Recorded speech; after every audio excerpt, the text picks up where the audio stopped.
Hello mga my loves! Gang. Welcome to Makulay na Buhay USA! So ayun na nga, ito na naman tayo no. May bago na naman tayong katanungan na alam ko importante din to para sa mga may asawang foreigners, no? Kasi may nagtanong, ang sabi niya, kung pinapirma daw ba ako ng prenuptial agreement before we get married ni Robert. So, una ko malang tatanungin si Robert, is it really necessary to have a prenuptial agreement signed before your marriage? Why? No, it's something that the legal community does, and if you don't trust the person you're going to marry, and you want a way out of the marriage without financial burden on you, then it's something you might do, but it tends to create a mistrust to start with. And you're starting out in a marriage and in a brand new life. And what do you want to start out that way by putting a lot of conditions on it? You're supposed to be getting married because of unconditional love and not because of the quality of the prenuptial agreement. I don't think the prenuptial agreement is necessary at all. You know, most lawyers would probably argue with me on that, but lawyers are lawyers. That is really very good. Well, actually mga Bex, before we get married, dapat mayroon talaga kaming prenuptial agreement na pipirmahan.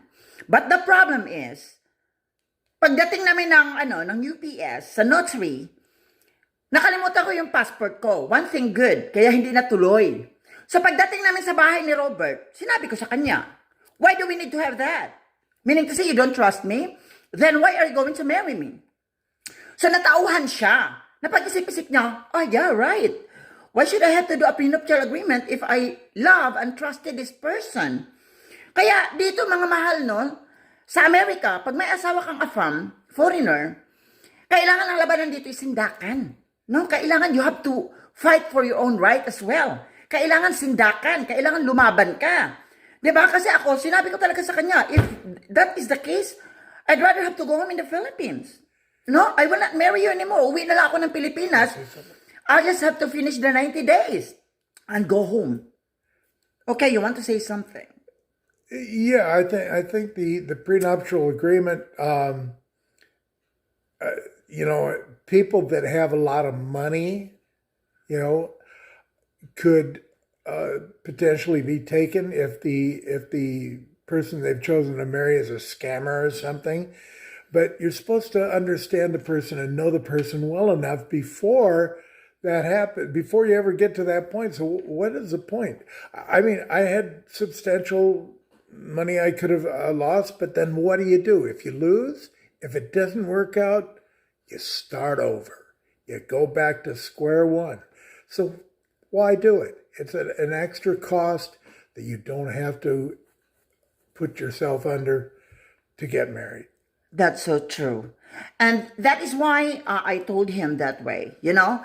Sabi ko sa kanya, if you don't trust me, then I just have to finish the 90 days because the visa is valid for 90 days. So if you don't trusted me, I'd rather have to choose to go home in the Philippines. Then sabi ko sa kanya yon. And then sabi niya, no, we forgot about that. I will not do that anymore. Sabi niya sa akin. So yun, di ba? Kasi parang pag nagpakasal kasi kayo and then you have the prenuptial agreement, it seems like, oh my God, I'm taking good care. I'm loving this person who don't trust me. Di ba? Why should I have to do this when the person don't trust me? Kaya yon ang dahilan at hindi natuloy ang prenuptial agreement. Kasi from the very beginning, mga my dear, I don't really know that Robert has something, you know? I don't know about anything about the financial that he had, that he owned. I don't know about that. Diba? Kaya sabi ko sa sarili ko, oh my gosh, nalaman ko lang nung dito na kasi nandoon yung mga kasulatan na whatever will happen to him, ito lang yung makukuha ko doon sa investment, sa pera sa investments namin, ito lang yung makukuha sa... Sabi ko, ang laki-laki na nga nito eh. Actually, yung nilagay niya doon is already a big amount. So, kasi dito sa Nashville, it is government rules, I guess, love, that whatever will happen to your husband, automatically the house will be owned by the wife. Am I right? Yeah, pretty much. Most states are in the U.S. are 50-50. In other words, the once you're married, the holdings of the people are joint holdings, unless they're legally assigned in some other direction, and that so if we're married and I die, then she gets the house, Yeah. and that's not going to make her happy because I would be gone, but it's not going to make me sad because I would be gone. Yeah, that's life, no? Kaya ang sa akin lang, sa mga may asawa na medyo may edad na, no, just like Robert, my God, secure yourself as well. Huwag tayong magpapatalo sa sindak nila. Pag sinabi nilang pauwiin ka sa Pilipinas, sabihin mo, why not? Kasi ako, ganun ako, no? Hindi ako nakikialam sa mga buhay nyo kasi that's your personal experience dito sa US. But in my own experience, pag sinabi sa akin ng asawa ko yan, sabihin ko talaga, why not go? Uwi ako ng Pilipinas if you want me to go. Because there are some people here that marriage to a foreigner, then most of their husband, they always told them that I will let you go home in the Philippines. But in my case, if that will happen, then People here are always in the U.S. are always suspicious that they're going to get taken by this other person from a foreign country or something. Relatives, people like that. Oh, you better watch out for yourself. You blah blah blah. Well, you know what? You do have to watch out for yourself, but that negative feeling that these people have comes from them watching TV shows that picture things that aren't the way they really are. They're contrived situations. But when you got a situation that where the people are compatible and they're going to get married, give them your blessings, for heaven's sake. Don't say, "Oh, I don't trust her." Well, you should show a little bit, a reasonable amount of distrust before you get to know the person, because respect is something that's earned. And if the person doesn't try to earn your respect, then you have a problem.